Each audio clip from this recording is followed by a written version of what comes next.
Hi, I'm Mo, owner of Pawl-Frederico Photography, and welcome to Viewfinder. This is a series about photos that I've taken all over the world, the story behind them, and then the gear I've used.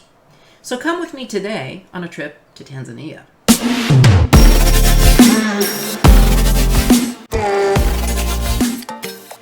So this photograph is, actually this whole series of photographs was very, very special to me.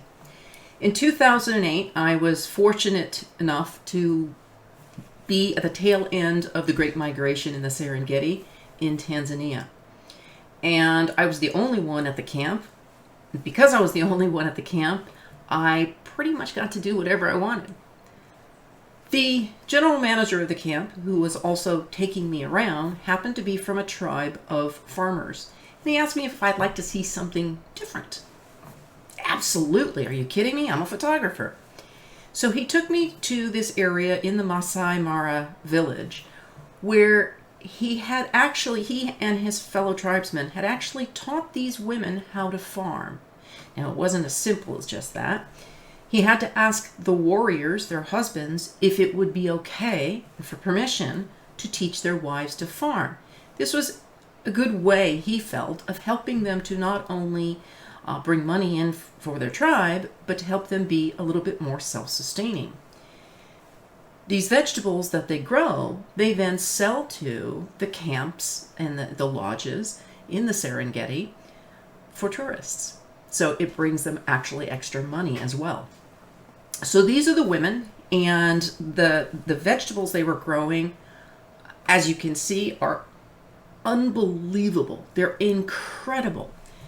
The cabbages the size of a small dog.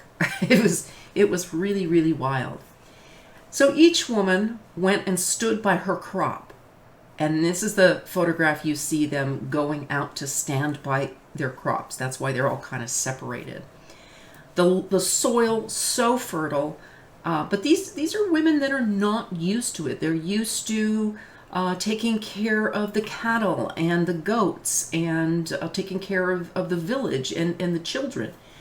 And they found this new love for growing produce.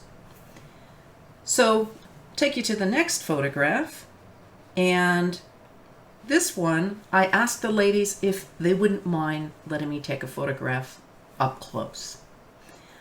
They were so gracious, so beautiful. Lovely, lovely human beings. And they tried to offer me their vegetables as a gift to thank me for coming to meet them. Of course, I couldn't take the vegetables because I was going to really fly home the next day. So I did take one head of cabbage because it was just so incredible and gave it to the camp.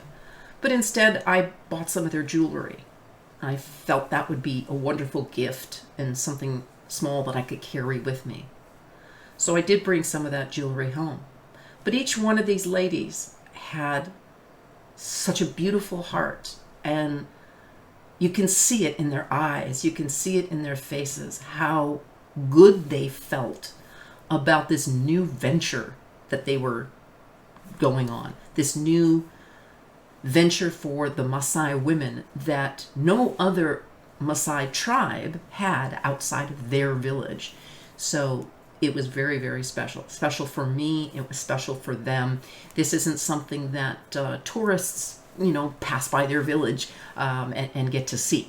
I was specifically brought there because I happened to be the only one in the camp, and I was fortunate enough to be able to see that. And now for the gear. So the gear I used here was a Nikon D70S with an 18 to 70 millimeter lens. This was my very first digital camera, which is why I don't have it in front of me. And I went into digital photography kicking and screaming. I was a film girl, but now that I've done it, I've never looked back. And I have a lot more gear. I later turned that Nikon D70S into an infrared camera, infrared conversion, where it only shoots infrared. And I do still use it from time to time for that, but not as often as I probably would like. I don't have as much opportunity for infrared, but it was fun to do. Well, that's it for Viewfinder for today. If you like this series, you can find my other videos on YouTube. Thanks for watching.